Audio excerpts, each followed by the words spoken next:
on a random day in August. This letter addressed to me arrives at WSYX News with a mailing label from the office of the Franklin County Prosecutor Gary Tyack. I find claims of sexual harassment inside.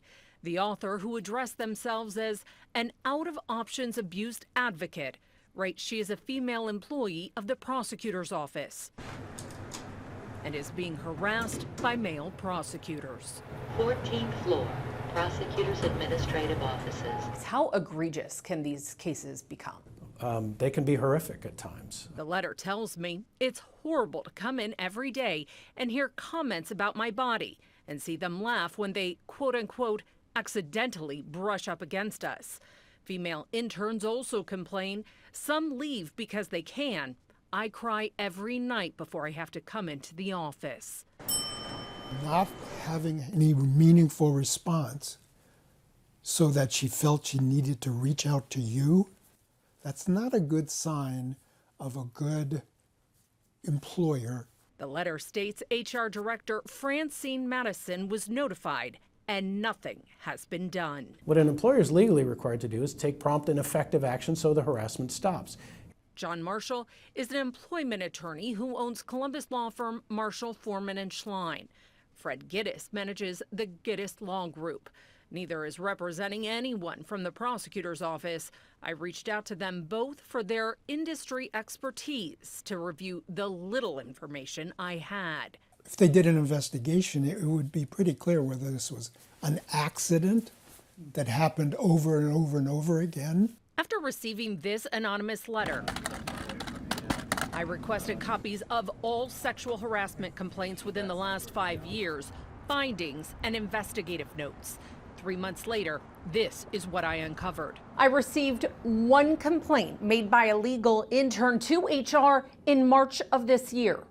In April, a disciplinary document targeting a male assistant prosecutor stated female employees reported he stares at their chests and makes them feel uncomfortable by his unwanted attention. HR wrote 6 employees described him as unprofessional, overpowering, demeaning, and intervenes officiously in the personal affairs of others. I stress that word, personal affairs. So it's not work-related. When does a case like this cross the line and violate federal law?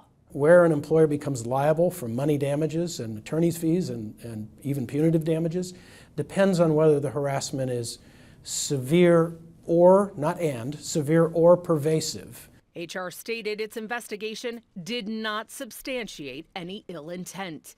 That same month, he received a $3,500 bonus. In May, his supervisors gave him his own office, but here is the biggest concern for our legal experts.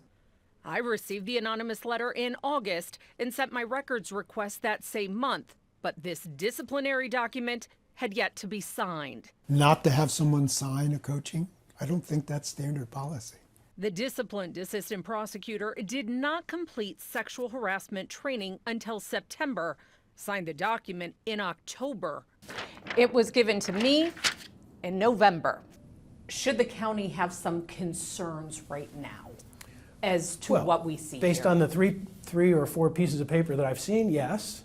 I consulted my own HR director at WSYX News, who told me best practices for a sexual harassment investigation include alerting all HR supervisors. According to the organizational chart, the supervisor for Francine Madison is First Assistant Ed Leonard. His supervisor, County Prosecutor Gary Tyack.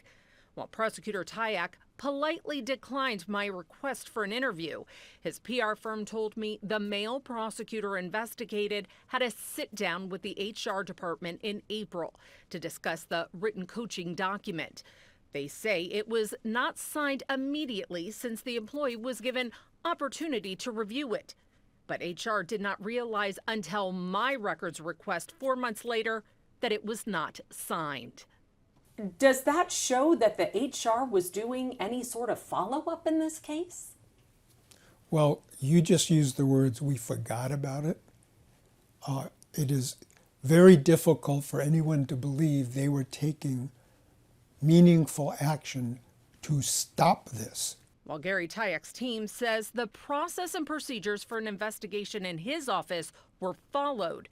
There's never an excuse for this kind of behavior if in fact it happened, never. These experts say if an employer is notified about harassment, the employer fails to take prompt and effective action and the harassment continues,